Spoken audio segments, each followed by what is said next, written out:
कालू कौवा तो बहुत बुरा था। वो हमेशा बुरे काम ही करता। कभी किसी पक्षी से भोजन छीन लेता और कभी किसी कमजोर को देखकर मारता। गोरी कौवी उसकी पत्नी थी और उसके बेटे का नाम जग्गू कौवा था। गोरी कौवी तो आजकल घोंसले में ही रहती थी क्योंकि उसने एक अंडा दिया हुआ था और उस अंडे में से बच्चा निकलने ही वाला था। इस कारण गोरी कौवी ज्यादा समय घोंसले में ही गुजारती। गोरी, अब मैं बूढ़ा होता जा रहा हूँ और अब तो जंगल के दूसरे पक्षी मुझसे ज्यादा नहीं डरते। बस मेरा जग्गू बड़ा हो जाए और हमारा जो नया बेटा आने वाला है वो भी आ जाए, फिर हम सब मिलकर उन छोटे पक्षियों को सीधा करेंगे। कालू जी, ये जरूरी नहीं है कि अंडे से बेटा कौवा ही निकले, बेटी कौवी भी तो निकल सकती है। चुप कर जा मनहूस, जैसी तेरी शक्ल काली वैसी ही बातें कर रही हो। कुछ शर्म करो, बूढ़े हो गए हो और अब तो बस कर जाओ। सारी जिंदगी बुरे काम किए, अब ही छोड़ दो। मैं तो जा रहा हूँ, मुझसे नहीं सुन होती तुम्हारी काएं काएं, और हमारे इस अंडे से बेटा ही निकलेगा, तुम देख लेना। ऐसे वो कौवा वहाँ से चला जाता है। कैसा जालिम बाप है, एक बेटा है फिर भी बेटा ही मांग रहा है। और फिर ऐसे ही 2 दिन गुजर जाते हैं। उस कौवे का अंडा टूटता है और उसमें से तो एक छोटी सी कौवी बाहर निकलती है, जिसे देख गोरी कौवी तो बहुत परेशान हो जाती है।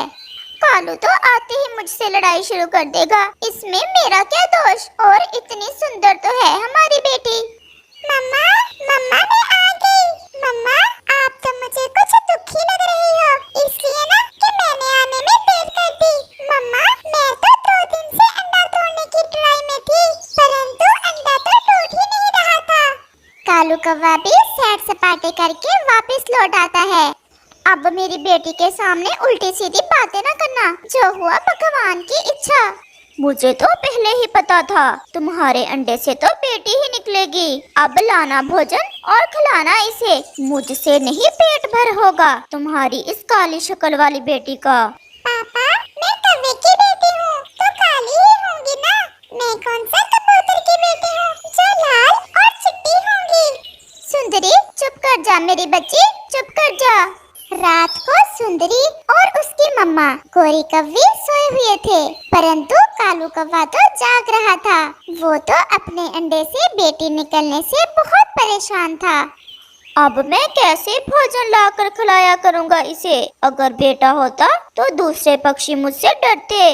अब मैं इसकी रक्षा किया करूँगा या कुछ और, मुझे कुछ ना कुछ तो करना होगा जिससे मेरी जान छूट जाए इस बेटी से। वो तो ऐसे सोच रहा था। वो तो किसी भी तरह अपनी बेटी को अपने घोंसले में देखना नहीं चाहता था। मैं कल इसे पहाड़ों पर ले जाऊंगा और फिर इसे किसी चील के हवाले कर दूंगा। ऐसा सोचते हुए कालू कौवा सो जाता है।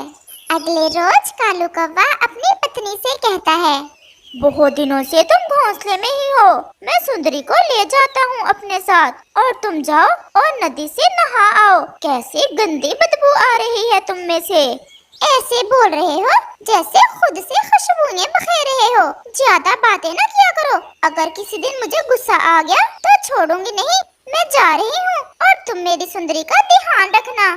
ऐसे गोरी कौवी नदी पर चली जाती है और कौवा अपनी बेटी को ठिकाने लगाने के लिए साथ ले जाता है। वो पहाड़ों पर जाता है। अभी वो बैठा ही था कि वहाँ चिड़िया और कबूतर आ जाते हैं। कालू, क्या ये तुम्हारी बेटी है? हाँ, मेरी ही बेटी है ये। सुंदरी नाम रखा है हमने इसका। बहुत सुंदर है और नाम भी बहुत अच्छा है। अब इसका अच्छे से ध्यान रखना। बेटियां जब बड़ी हो जाए तो बेटों से ज्यादा प्यार देती हैं। ऐसे चिड़िया और कबूतर चले जाते हैं। क्या करूं? अगर इसे मार दिया तो सब पूछेंगे, मैं क्या बताऊंगा सबको? सबको पता चल जाएगा कि मैंने ही अपनी बेटी को मारा है। फिर कौवे के दिमाग में एक शैतानी आती है। मैं इसे ऐसे मारूंगा कि किसी को पता भी ना चले। सुंदरी, मैं तुम्हें एक बात बताता हूँ, परंतु पहले वचन दो, तुम किसी को बताओगी नहीं। नहीं बताऊंगी मैं। पापा जी आप बताएं, क्या बात है? सूखे दाने के अलावा अगर कोई भी चीज तुम्हारी मम्मा तुम्हें खाने को दे तो ना खाना। अगर तुम कोई फल वगैरह खाओगी तो तुम्हारे पंख सूख जाएंगे और फिर तुम कभी भी उड़ नहीं सकोगी और हमेशा हमेशा के लिए अपाहज हो जाओगी। सूखा दाना भी केवल एक ही खाना है रोज का। परंतु पापा, जग्गू भैया भी तो खाता है फल।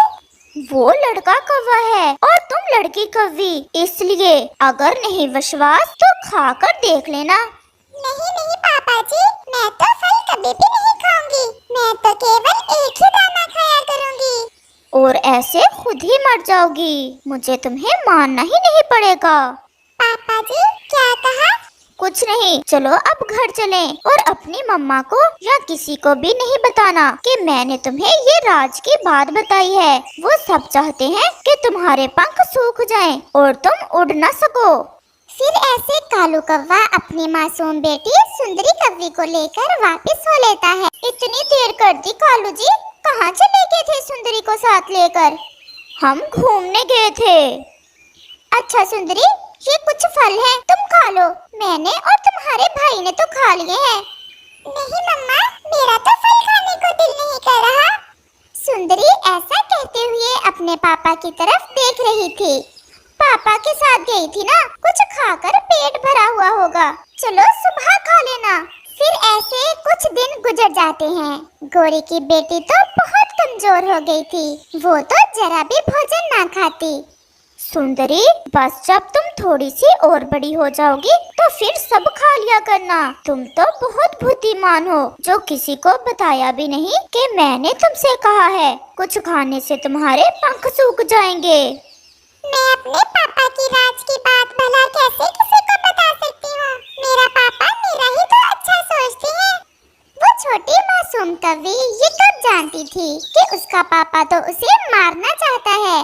गोरी कौवी और उसका बेटा जग्गू भी कहीं से भोजन लेकर आ जाते हैं। कालू जी, हमारी सुंदरी तो दिन ब दिन बहुत ज्यादा कमजोर हो रही है। मैं इसे वैद्य जी के पास ले जाती हूँ और तुम घर में जग्गू का ध्यान रखना। वैद्य जी के पास लेकर जाने की जरूरत नहीं है, सुंदरी खुद ही ठीक हो जाएगी। अच्छा भला तो खाती है। सुंदरी, कल पापा से लेकर आम खा लिए थे ना? सुंदरी झूठ बोलती है। हाँ हाँ मम्मा, मैंने तो आम खा लिए थे और मुझे वैद्य जी के पास भी ना लेकर जाएं। तुम चलो मेरे साथ, ऐसे तो तुम मर जाओगी। कैसे कमजोर हो रही हो। फिर गोरी कौवी सुंदरी को साथ ले ही जाती है। वो सीधी बुलबुल के पास जाती है। बुलबुल दीदी, मेरी बेटी दिन ब दिन कमजोर होती जा रही है। इसे कोई ऐसी दवा दे जिससे ये ठीक हो जाए।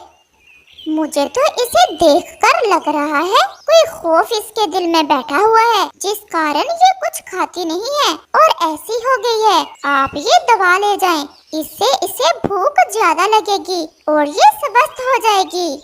मैं सुंदरी की दवा में ये जहरीले पत्ते मिला दूंगा, ऐसे किसी को पता भी नहीं चलेगा और मेरी जान छूट जाएगी उस बेटी से।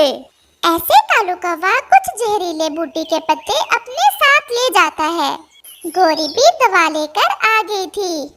कालू जी, मुझे तो पानी पीने जाना है, मैं आकर दवा दूंगी सुंदरी को। बुलबुल दीदी बोल रही है कि इस दवा को खाने से हमारी सुंदरी ठीक हो जाएगी।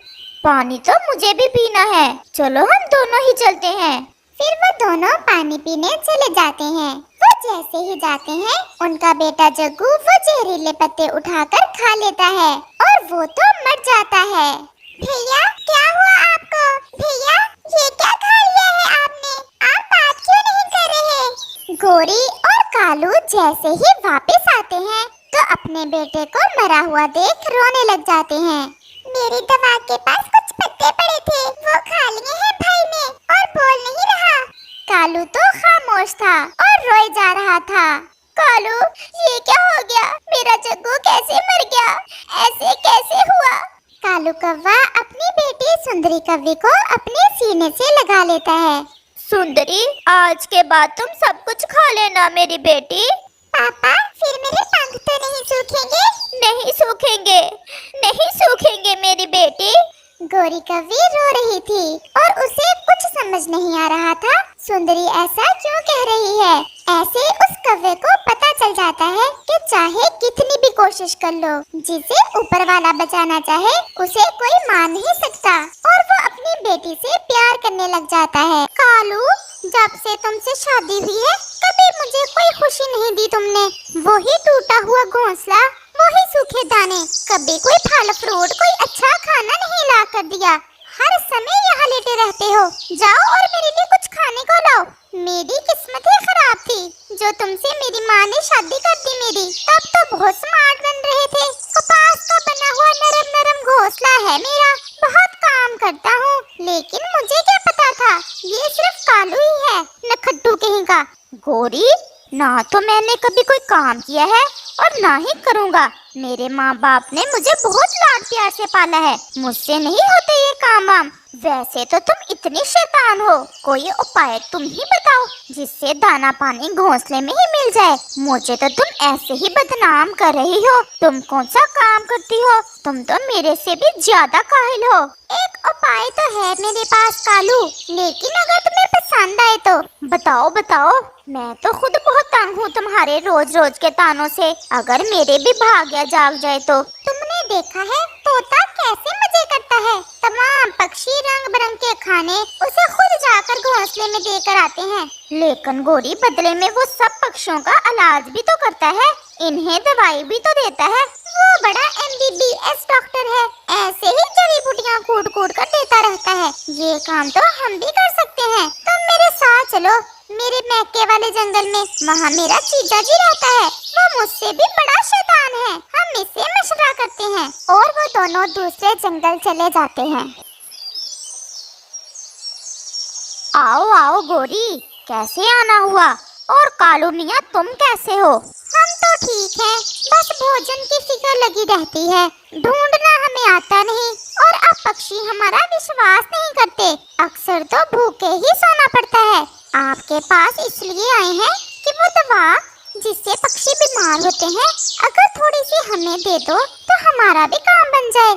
हमारे जंगल में तोते का राज है, वो इलाज मुआवजा करता है पक्षियों का, और उसे ही पक्षी मुफ्त में दाना देते हैं। अच्छा, तो ये बात है। वो दवा तो मेरे पास है, लेकिन अगर पक्षियों को पता चल गया तो मार बहुत पड़ेगी तुम्हें। ऐसा कुछ नहीं होगा, किसी को पता नहीं चलेगा। तो फिर ये दवा तुम ले जाओ, इसके 2-3 कतरे नदी में डाल देना। यहाँ से पक्षी पानी पीते हैं, और ये दवा है बाद में पिला देना जब पक्षी इलाज के लिए तुम्हारे पास आएंगे। मेरा प्यारा जीजा जी, मुझे पता था। अब आप भी कोई उपाय बता सकते हो। और फिर ऐसे कालू कौवा और गोरी कौवी दोनों दवाइयाँ लेकर वहाँ से वापस आ जाते हैं। गोरी, मैं रात को जाऊंगा और नदी के पानी में इस दवा को शामिल करूंगा, लेकिन तुम ये दूसरी दवाई संभाल कर रखना जो बाद में पक्षियों को ठीक करने के लिए देनी है। हाँ, तुम जाओ और मैं इसे संभाल लेती हूँ। और फिर कालू कौवा थोड़ा अंधेरा होने पर इस जहरीली दवा के चंद कतरे नदी के पानी में शामिल करके जल्दी से वापस लौट आता है। अगले दिन बुलबुल सुबह सवेरे ही नदी पर आकर जैसे ही थोड़ा सा पानी पीती है, इसके पेट में बहुत ज्यादा दर्द शुरू हो जाता है। पास बैठी रानो चिड़िया जल्दी से उसके पास आती है। बुलबुल, क्या हुआ है तुम्हें? मुझे नहीं पता, बस थोड़ा सा पानी ही पिया है और मेरे पेट में बहुत ज्यादा दर्द शुरू हो गया है। रानो चिड़िया जल्दी से बुलबुल को तोते के पास ले जाती है। तोते भैया, बुलबुल के पेट में बहुत ज्यादा दर्द है, इसे पेट दर्द की दवा दो। और तोता जल्दी से बुलबुल के मुंह में पेट दर्द की दवा के चंद कतरे डालता है। बुलबुल, अब कैसा दर्द है? दर्द नहीं रुका और बढ़ रहा है, मेरा कुछ करो, मुझे बहुत ज्यादा दर्द हो रहा है। ऐसे में कबूतर जल्दी जल्दी से वहाँ आता है। मैं गुजर रहा था, कौवे की पत्नी बैठी हुई थी रास्ते में। इसने मुझे कहा कि सुना है बुलबुल के पेट में दर्द है। वो कह रही थी कि हमारे पास पेट दर्द की दवा है, अगर तोते से दर्द ना रुका तो उसे हमारे पास ले आए। आप जल्दी से बुलबुल को कौवे के पास ही ले जाओ, मेरे पास इससे बेहतर कोई और दवा नहीं है। और रानो चिड़िया और कबूतर बुलबुल को कौवे के पास लेकर जल्दी से चले जाते। पता चल गया, ये वबा ही है पेट दर्द की। लेकिन तुम परेशान ना हो, मेरे पास इसकी दवा है। वो मेरा दादाजी था ना, उसने बताया हुआ है मुझे एक नुस्खा। मैं अभी देता हूँ बुलबुल को। और कौवा जल्दी से 2 कतरे पेट ठीक करने वाली दवा के बुलबुल के मुंह में डाल देता है। दवा पीते ही बुलबुल ठीक हो जाती है। मेरा दर्द ठीक हो गया है कौवे भैया, तुम्हारा बहुत बहुत धन्यवाद। रानो चिड़िया, अगर किसी के भी पेट में दर्द हो तो मेरे पास ले आना। लेकिन रानो चिड़िया, एक बात कहनी थी मुझे। जी जी कहो कालू भैया, क्या बात है? वो बात ये है कि मैं तो सारा दिन पहाड़ों पर गुजार देता हूँ इन जड़ी बूटियों को ढूंढने में। दाना पानी ढूंढने का तो समय ही नहीं मिलता। नहीं नहीं कौवे भैया, हम आपको दवा के बदले में अनाज या कोई फल वगैरह दे दिया करेंगे, आप परेशान क्यों हो? बुलबुल की दवा फ्री थी, इससे आपको पता भी चल गया कि मेरी दवा में कैसा जादू है। आपका बहुत बहुत धन्यवाद। और फिर वो वहाँ से चले जाते हैं। वाह कालू, बन तो ऐसे रहे थे जैसे सचमुच के डॉक्टर हो। बहुत मजा आने वाला है। अब तो रोज पक्षी रंग बिरंग के खाने लाया करेंगे और तोता मारेगा मक्खियाँ। ऐसा कहते हुए वो दोनों जोर जोर से हंसते हैं। और फिर वो दिन था कि जो भी पक्षी नदी से पानी पीता, इसके पेट में शदीद दर्द शुरू हो जाता और वो कोई ना कोई खाने पीने की चीज लेकर सीधा कौवे के पास जाता। कौवा जैसे ही दवा पिलाता, पक्षी बिल्कुल ठीक हो जाता। ऐसा कैसे हो सकता है जिस बीमारी का मुझे पता न चले और कालू कौवा इसका इलाज करे? हो ना हो, कालू की कोई ना कोई शैतानी है। मुझे अब कालू पर नजर रखना होगी। और फिर तोता कालू कौवे का पीछा शुरू कर देता है। गोरी, आज 3 दिन हो गए हैं नदी में दवाई डाले हुए। तुम्हारे जीजा जी ने कहा था 3 दिन बाद दवा का असर खत्म हो जाएगा। लाओ, मैं वो दवा दोबारा डालाता हूँ। अभी तो मजा आने लगा है। हाँ हाँ, 2 कतरे ज्यादा ही मिला देना। वो तो मैं कर लूँगा, लेकिन तुम ये ठीक करने वाली दवा संभाल कर रखना। ऐसा ना हो कि कोई मुसीबत ही बन जाए। मैंने संभाल कर रखी हुई है, अब तुम जाओ। और कौवा नदी की तरफ चल देता है। कालू कौवा जाकर नदी के पास बैठ जाता है और इधर उधर देखकर जल्दी से दवा के चंद कतरे पानी में मिलाकर वापस चला जाता है। तोता जो कि कौवे का पीछा कर रहा था, छुपा सब देख रहा था। वो ये सब देखकर बहुत परेशान हो जाता है। कालू, मुझे पहले ही पता था, ये शैतानी खेल तुम ही खेल रहे हो। मुझे पागल समझते हो कालू। अब देखना कैसे तुम्हें निकलवाता हूँ इस जंगल से। और तोता सब पक्षियों को इकट्ठे करता है और उन्हें सारी बात बताता है। ये शैतान अब तो हमारी जिंदगियों से खेलने लगा है। और मैं भी कहूँ, ऐसी कौन सी बीमारी है जिसका इलाज मेरे पास नहीं और उस कालू कौवे के पास है? तोते भैया, अब हमें क्या करना होगा? सबसे पहले तो कोई भी पक्षी पूर्व वाली नदी से पानी ना पिए। लेकिन तोते भैया, पश्चिम वाली नदी तो बहुत दूर है, हम पानी लेने इतनी दूर रोज कैसे जाया करेंगे? इसका हल तो कालू ही बता सकता है। सब पक्षी तैयार हो जाओ और अपनी चोंचे तेज कर लो। आज कालू को सबक सिखाना है। और फिर सब पक्षी इकट्ठे होकर कालू कौवे की तरफ चल देते हैं। गोरी, आज अभी तक कोई मरीज नहीं आया। तुमने दवाई अच्छे से मिलाई थी ना नदी के पानी में? हाँ हाँ, वो तो अच्छे से मिलाई थी। फिर आ जाएगा कोई ना कोई। मुझे तो ये अमरूद खाने दो जो डॉक्टर तोता अपनी दवाई के बदले में देकर गया था। वो ऐसे बातें कर ही रहे थे कि सब पक्षी इकट्ठे होकर कालू के पास आ जाते हैं। तुम सब क्या, सबके ही पेट में दर्द हो रहा है? कालू शैतान, अब पेट में दर्द तो तुम्हारे होने वाला है। मुझे सब पता चल गया है। जो खेल तुम मासूम पक्षियों से खेल रहे हो, अब तैयार हो जाओ। ठहरो, मेरी बात सुन लो। मेरा कोई कसूर नहीं है, ये सब गोरी ने करने को कहा था। कालू, तुम्हें हमारी जिंदगियों से खेलते हुए जरा शर्म नहीं आई? आप जल्दी से बताओ कि पानी कैसे ठीक होगा नदी का? इसमें ही तुम्हारी भलाई है। प्लीज आप हमें मानना ना, हम यहाँ से चले जाते हैं। हम दोनों मेरे मैके वाले जंगल चले जाते हैं। बस एक दफा माफ कर दो और वो पानी 3 दिन के बाद खुद ही ठीक हो जाएगा। नहीं, इस बार तुम्हें माफी नहीं मिलेगी। तोते भैया, जाने दो इस बेशरम जोड़े को, बस यही सजा काफी है इनके लिए। और फिर ऐसे गोरी कौवी और कालू कौवे को अपना घर बार छोड़कर दूसरे जंगल जाना पड़ता है।